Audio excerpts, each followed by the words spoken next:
Here's how I feel about picky eaters that have less than 20 reliable foods. As a dietitian who specializes in picky eaters, it's 100% a red flag, but there are a couple of other things that I find really important to look at to get a whole picture of what's going on. One of the other questions I ask my clients or potential clients is, are they eating a variety of foods from all the food groups?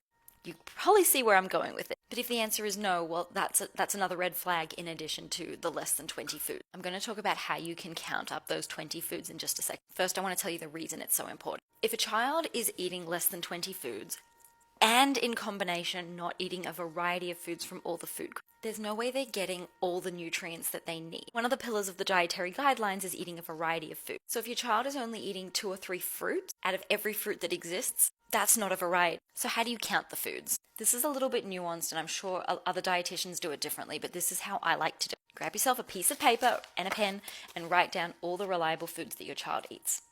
If you want to take it one step further, split up into food groups and name them under the food groups. So that way you get a nice clear picture of, are they eating a variety of foods from the food groups, yes or no? Now, what if they eat several different kinds of crackers or chips?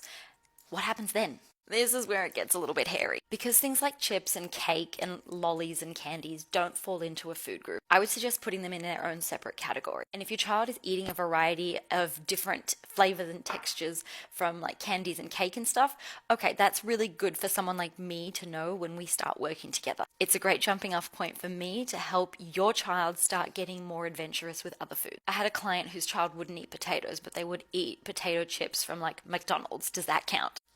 No, not exactly. Me personally, I would put that in the non-food groups category, but I would use that as a stepping stone to then get working on potatoes. So no doubt this brought up some questions for you. I'm curious what questions you have. Drop them in the comments.